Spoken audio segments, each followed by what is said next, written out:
આપણે જોયું તે મુજબ અયોધ્યામાં મંદિર તમામ લોકો માટે ખુલ્લું છે, પરંતુ મંદિર બનતું હતું તે દરમિયાન અને છેલ્લા દિવસો સુધી એક વાત અનોખી રહી.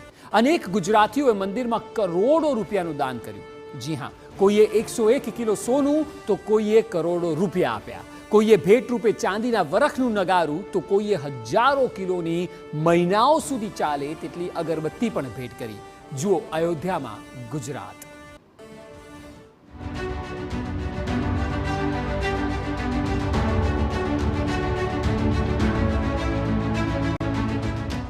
રામ મંદિર હવે સૌ કોઈ માટે ખુલ્લું છે. ગઈકાલે પ્રાણ પ્રતિષ્ઠાનો દિવસ દેશ અને દુનિયાના કરોડો રામ ભક્તો માટે ઐતિહાસિક દિવસ હતો. અનેક લોકોએ ઉત્સાહભેર ભાગ લીધો. ખાસ કરીને ગુજરાત માટે આ દિવસ અનોખો રહ્યો. ગુજરાતના હજારો લોકોએ આટલા દિવસોમાં અયોધ્યાની મુલાકાત લીધી છે અને હજી પણ લેવાના છે. આગામી દિવસોમાં વધુ પ્રમાણમાં લોકો અયોધ્યા જશે. પરંતુ ગઈકાલનો દિવસ એટલા માટે પણ ખાસ હતો કારણ કે અત્યાર સુધી અયોધ્યામાં અનેક લોકોએ મોટું દાન કર્યું છે. આપને બતાવીશું ગુજરાતના દાનવીર કે જેમણે રામ મંદિરમાં કર્યું કરોડોનું દાન.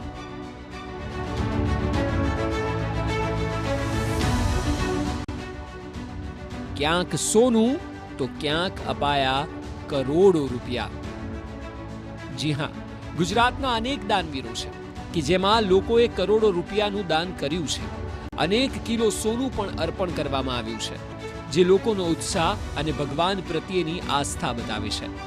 આવા જ કેટલાક દાનવીરની વાત કરીએ તો સુરતના હીરા વેપારી લાઠી પરિવારે અયોધ્યાના શ્રીરામ જન્મભૂમિ મંદિર માટે 101 કિલો સોનું દાન કર્યું છે.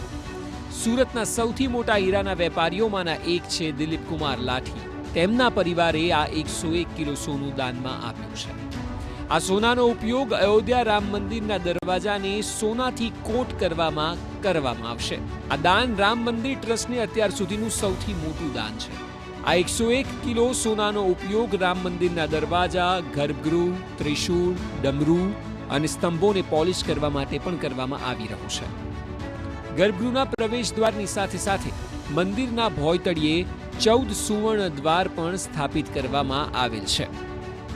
હાલ કુલ દાન કરાયેલી સોનાની કિંમત 68 કરોડ રૂપિયા જેટલી થાય છે.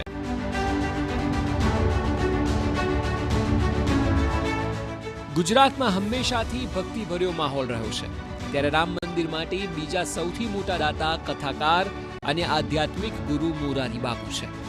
જી હા, ગુજરાતમાંથી 68 કરોડ સોનાના દાન બાદ બીજા નંબરે છે મોરારી બાપુ. તેઓએ રામ મંદિર માટે 11 કરોડ 30 લાખ રૂપિયાનું દાન આપ્યું. અમેરિકા, કેનેડા અને બ્રિટનમાં બેઠેલા તેમના રામ ભક્ત અનુયાયીઓએ પણ 8 કરોડ રૂપિયા અલગથી દાન આપ્યા છે. એટલે તેઓ દ્વારા જે પહેલ કરવામાં આવી તેને અનેક ગુજરાતીઓએ અનુસરી પણ છે. એ સિવાય અન્ય એક ગુજરાતીની વાત કરીએ તો ગુજરાતના હીરા ઉદ્યોગપતિ ગોવિંદભાઈ ધોળકિયાએ રામ મંદિરના નિર્માણ માટે 11 કરોડ રૂપિયાનું દાન આપ્યું. ગોવિંદભાઈ ધોળકિયા ડાયમંડ કંપની શ્રી રામકૃષ્ણ એક્સપોર્ટના માલિક છે. આ સિવાય અન્ય દાનની સાથે સાથે ભેટની પણ વાત કરીએ તો ગુજરાતના દરિયાપુરમાંથી 500 કિલો વજન ધરાવતું નગારું ભેટ આપવામાં આવ્યું છે. લોખંડ તાંબાના નગારા પર સોના ચાંદીનું આવરણ કરાયું છે. નગારા પર સૂર્ય અને વરસાદની કોઈ જ અસર થતી નથી. નગારાનો અવાજ 1 કિલોમીટર સુધી સંભળાશે. લોકોએ પોતાની શક્તિ પ્રમાણે જે પણ બન્યું તે ભેટ ચોક્કસ કર્યું છે. અને આ સિલસિલામાં સુરતના વેપારીએ 5000 અમેરિકન હીરા, 2 કિલો સોનું અને ચાંદીથી બનેલો નેકલેસ ભેટ કર્યો છે.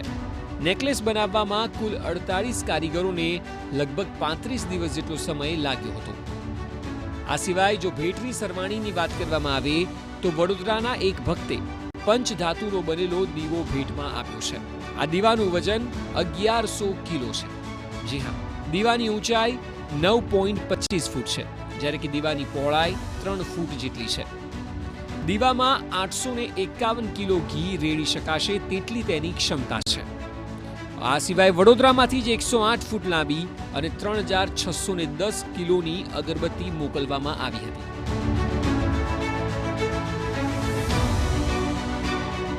આમ ઓવરઓલ જોઈએ તો ગુજરાતભરમાંથી અયોધ્યામાં મોટા પ્રમાણમાં દાન અને ભેટ આપવામાં આવે છે. ગુજરાત જો કે હંમેશાથી ભક્તિભાવભર્યું રાજ્ય રહ્યું છે અને એટલે જ જે પ્રકારની અપેક્ષા હતી તે મુજબ જ દાતાઓએ આગળ આવીને રાજ્યમાંથી દાન અને ભેટ અયોધ્યામાં મોકલી છે. Bureau report, TV9.